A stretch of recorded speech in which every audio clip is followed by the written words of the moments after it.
Some HOA battles start with shouting. Mine started with a camera lens. One morning, a violation notice appeared on my door, claiming my doorbell camera was unauthorized surveillance equipment. According to the HOA president, it made neighbors uncomfortable. Her name was Carol, and let's just say she had a real issue with being watched. The fines started rolling in fast. First, one for a privacy violation. Then another for refusal to remove device. It escalated to a threat of forced removal, which, of course, would be at my expense. But here's what didn't add up. Half the neighborhood had doorbell cameras. Mine was the only one being targeted. It just so happened to be the same house that had filed a complaint right after Carol decided to take a little uninvited stroll through my yard during one of her inspections. So, instead of taking my camera down, I decided to check the state law. As it turns out, homeowners were fully within their rights to use security cameras covering their own property in public areas. HOAs had no legal power to ban them. Every single fine Carol had issued was completely illegal. But the real shock came when I started digging through old HOA emails. I noticed a pattern. Every single camera complaint lined up perfectly with the dates of board inspections.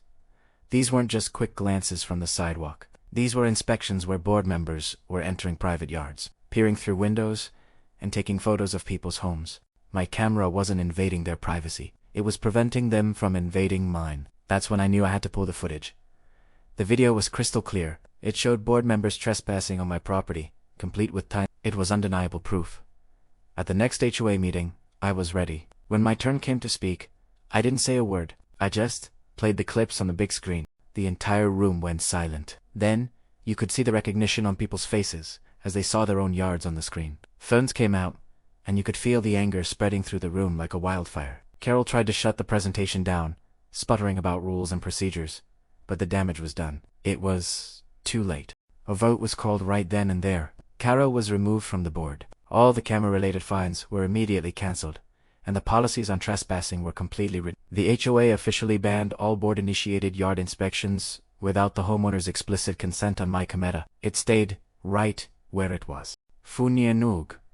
The people who were so worried about being recorded suddenly stopped trespassing. It seems they only had a problem with being watched when they were doing something they were UN supposed to be doing. If you enjoy stories where the truth gets caught on camera and justice is served, make sure to subscribe, because there's always another HOA mistake just waiting to be replayed. Thanks for watching.